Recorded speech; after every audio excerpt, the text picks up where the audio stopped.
Marks వార్త 10వ అధ్యాయం 14వ వచనం.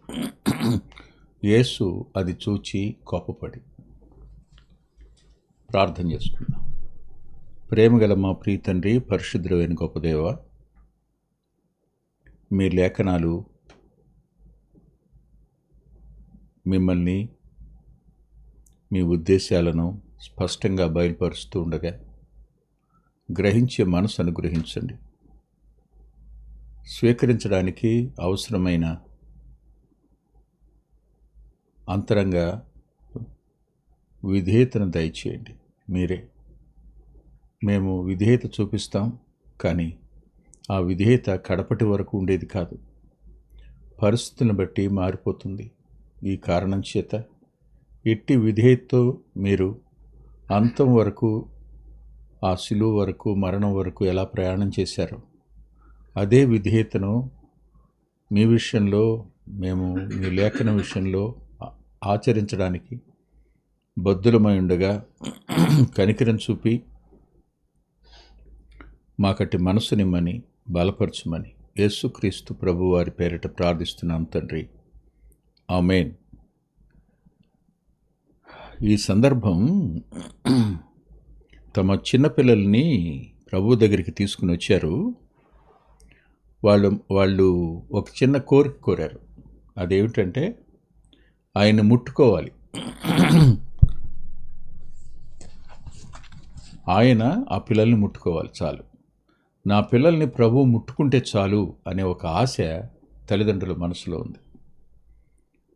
ఈ రోజుల్లో పిల్లల్ని దేవుని వద్దకు తేవడం అనేది ఎవరు పరిచర్యగా భావించటంలా, దాన్ని వారు అభ్యంతరం అవుతారని, వారు ఆటంకం అవుతారని, వారు ఇబ్బంది అవుతారు అనే భావం సార్వత్రికంగా ఉంది అన్ని సహవాసాల్లోనూ. అందుకని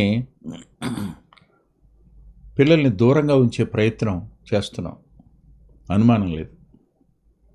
ఆలోచించండి, పిల్లలు వాళ్ళేం నేర్చుకోరని కానీ, పిల్లలు వారికేం తెలియదని కానీ, పిల్లలు వారేం గ్రహించరని కానీ అనుకోవడం పొరపాటు. నేను ఈ మాటలు అనడానికి నా స్వానుభవం కూడా కారణం. సండే స్కూల్ జరుగుతుంది, విబిఎస్ జరుగుతాయి ఇక్కడ గుడివాడలో. చిన్న చిన్న పిల్లలు, 3-4 సంవత్సరాల పిల్లలు.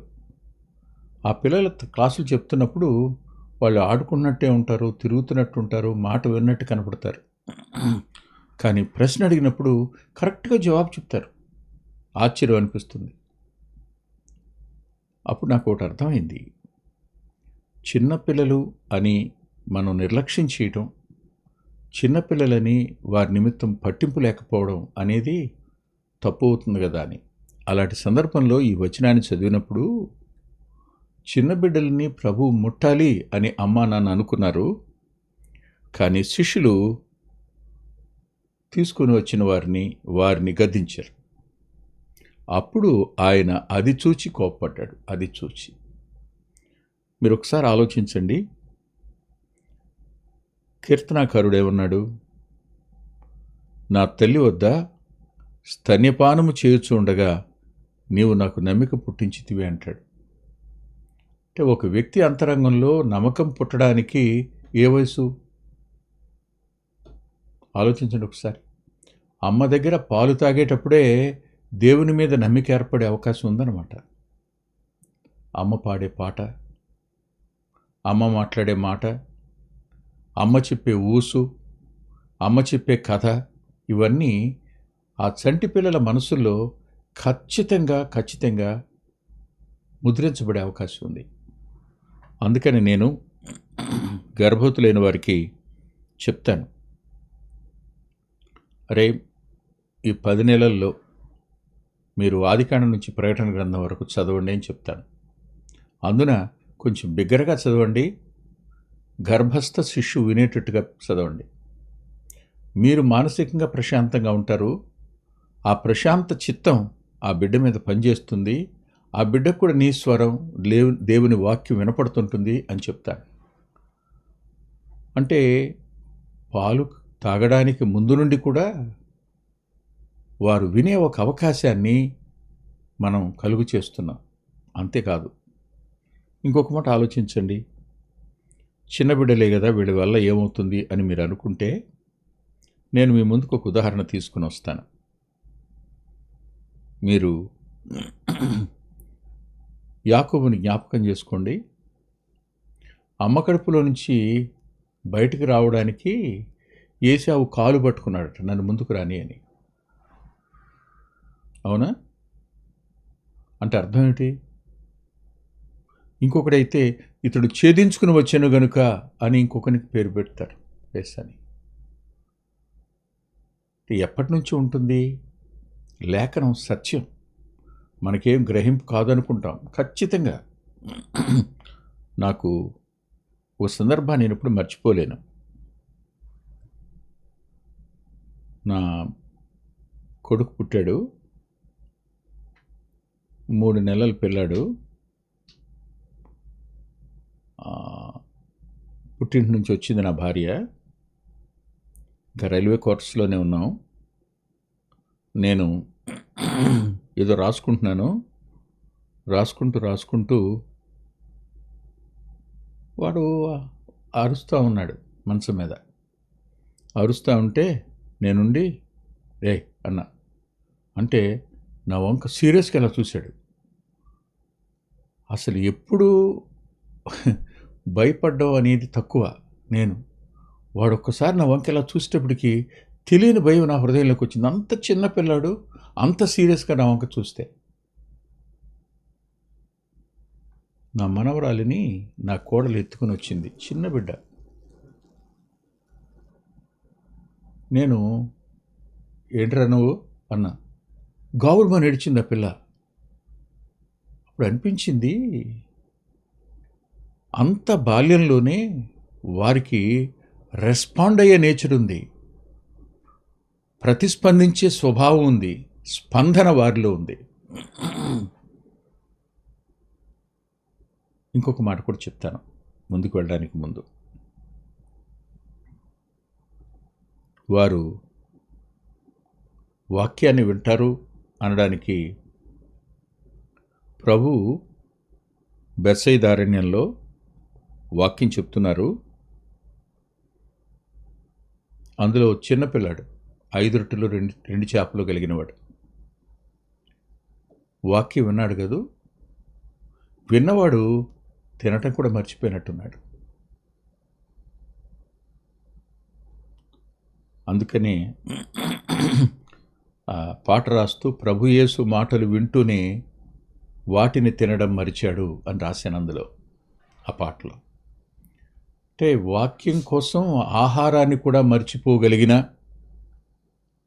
ఆ ఏకాగ్రత పిల్లలకు ఉంటుంది. దాన్ని మీరు ఎప్పుడు తక్కువ చేయొద్దు. చిన్నపిల్లలే కదా, చంటి పిల్లలే కదా, వాళ్ళకి ఎందుకు అనుకోకండి.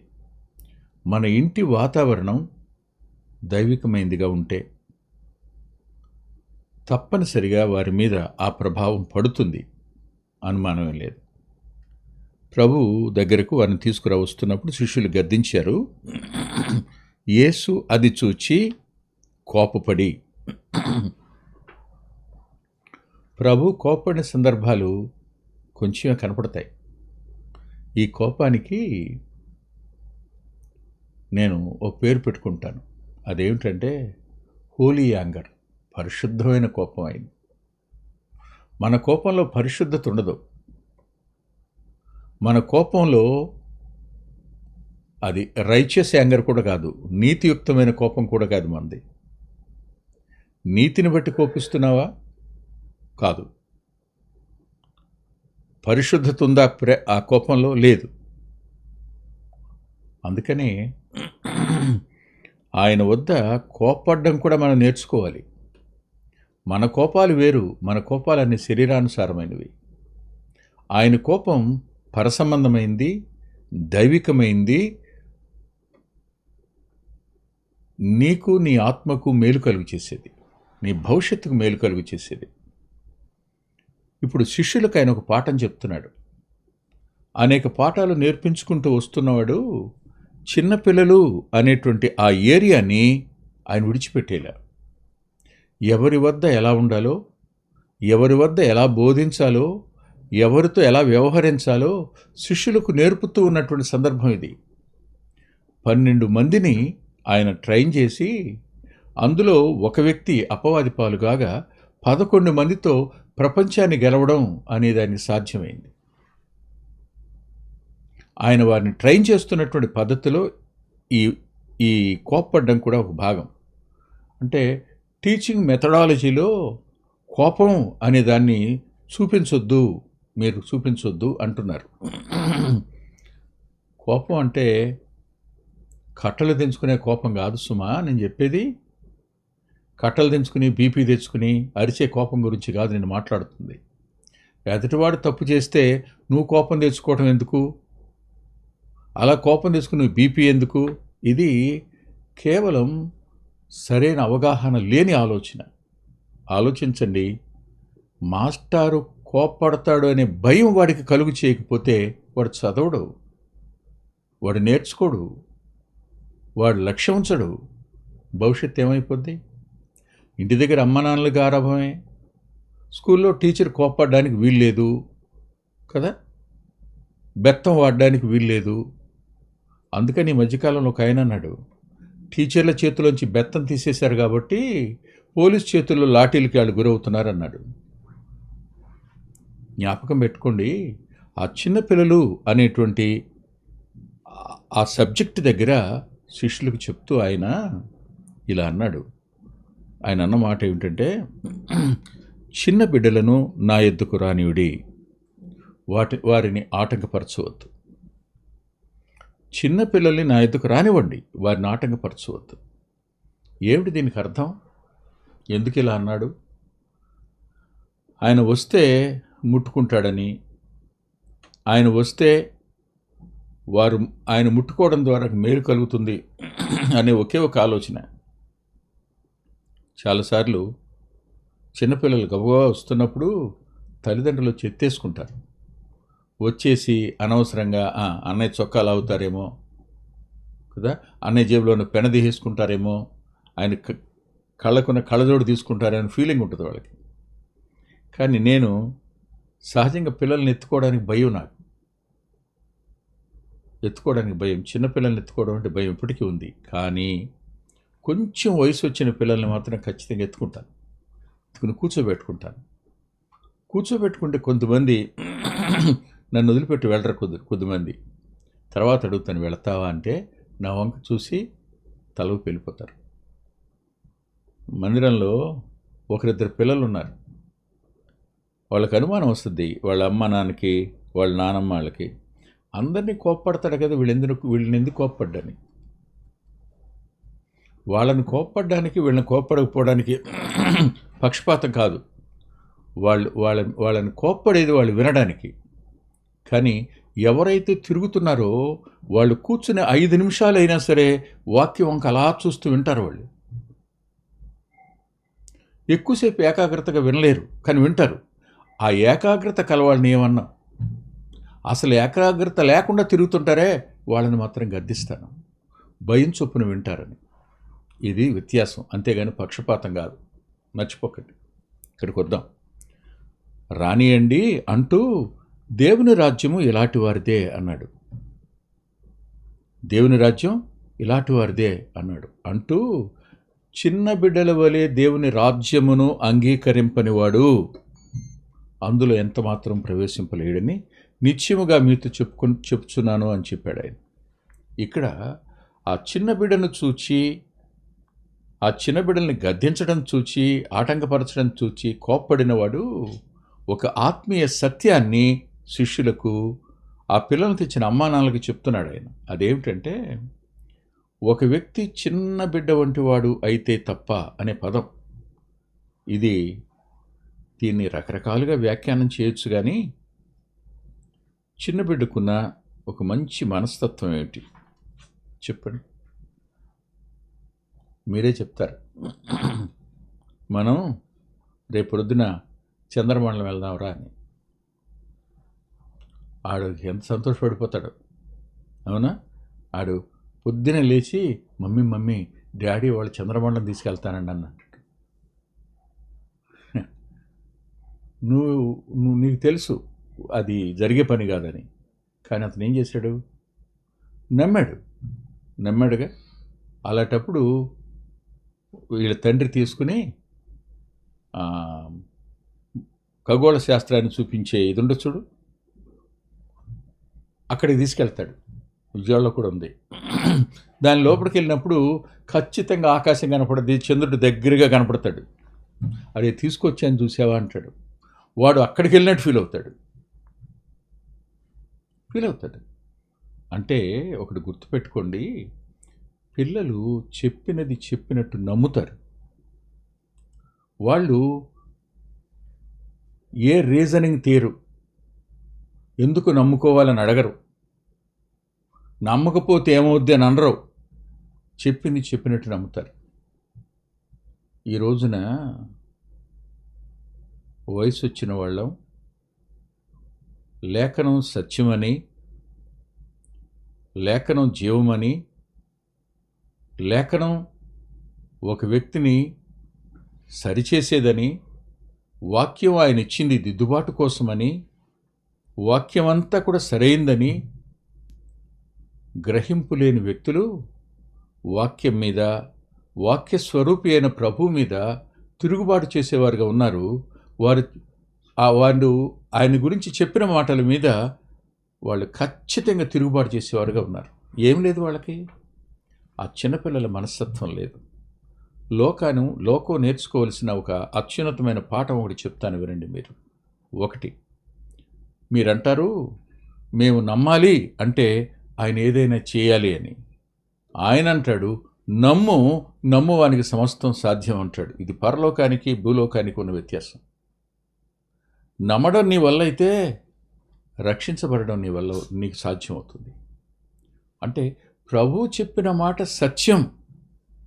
అమ్మ చెప్పిన మాట వినే పిల్లాడు, నాన్న చెప్పిన మాట వినే పిల్లాడు, స్కూల్ మాస్టర్ చెప్పిన మాట వినే చిన్న పిల్లాడు, వాడు అదే నేర్చుకుని వస్తాడు.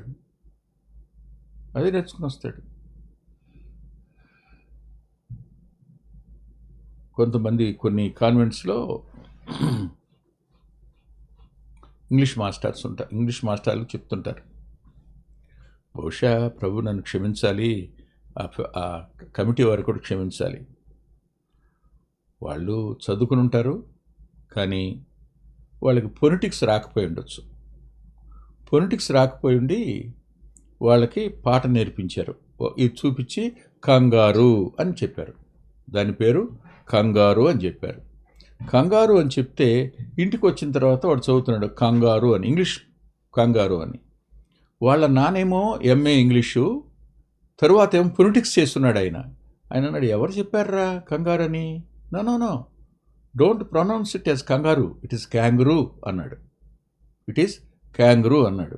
ఈ చిన్నపిల్లాడు అంటాడు, నువ్వు చెప్పేది తప్పయ్యా, మా మాస్టర్ చెప్పాడు అది కంగారే అంటాడు. అర్థం ఏంటి చెప్పండి? He believes that's all.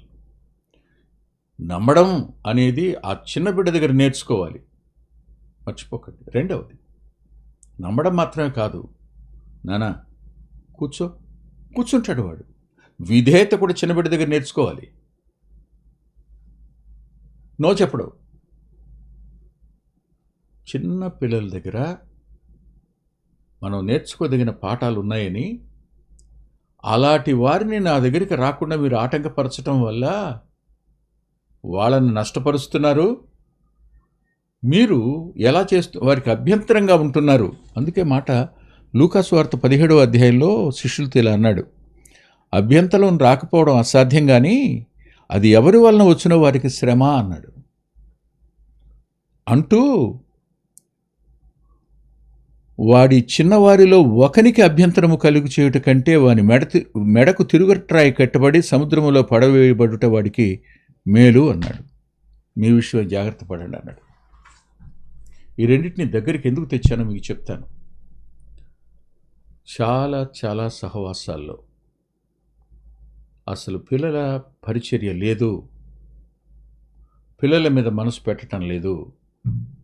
వాళ్ళని బయట తీసుకుపోండి, అంటమే తప్ప వాళ్ళ కోసం ఓ సండే స్కూలు, వారి కోసం ఇద్దరు మాస్టర్లు, అది ఎంత మంచి పరిచర్య అది. ఈ రోజున సండే స్కూల్ అనేది నారుమడి, అది రేపటి పంట. దాన్ని నిర్లక్ష్యం చేసిన వాళ్ళు ఖచ్చితంగా ఆటంకపరిచేవారు, అభ్యంతరపరిచేవారు అవుతారు. సరైన అవగాహన లేదు. ఈ కారణం చేత ప్రభు వారిని గద్దిస్తూ, అట్టివాడు అంటే అభ్యంతరపరిచేవాడి మెడకు తిరుగుట్రాయి కట్టబడి వాడు సముద్రంలో పారవేయబడేవాడికి మేలు అన్నాడు. ఆటంకపరచడం చేయకండి, అభ్యంతరపరచడం చేయకండి, తీసుకుని వచ్చిన వారిని గద్దించడం కూడా చేయకండి. ఈ మూడు చేయొద్దు. మార్క్సు వార్తలో గద్దింపు అని, ఆటంకం అని రాశాడు. లూకాసు వార్తలో అభ్యంతరం అని రాశాడు.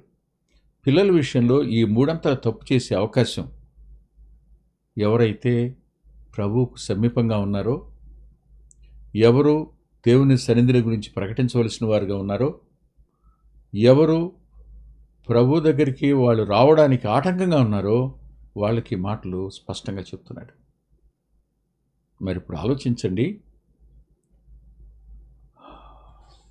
అప్పుడు ఆయన ఏం చేశాడు? 16వ వచనంలో, మార్క్సు వార్త 10:16లో, ఆ బిడ్డలను ఎత్తి కౌగులించుకొని, నాకు ఆశ్చర్యం కలిగించే మాట ఏంటంటే, బిడ్డలను అనే పదం బహువచనం. ఎంతమందిని ఎత్తుకున్నాడో? ఇద్దరా, ముగ్గురా, ఏమో. బిడ్డలను ఎత్తుకొని, ఒక్కరు వస్తే ముట్టుకోవడానికి ఆశించిన అమ్మా నాన్న, వద్దని ఆటంకపరిచిన శిష్యులు గద్దించి వాళ్ళని ఎత్తుకుని కౌగిలించుకొని వారి మీద చేతులుంచి ఆశీర్వదించిన ప్రభు దగ్గరికి అలా తీసుకున్నాడు అనమాట. ఎత్తుకున్నాడు, వాళ్ళని కౌగిలించుకున్నాడు.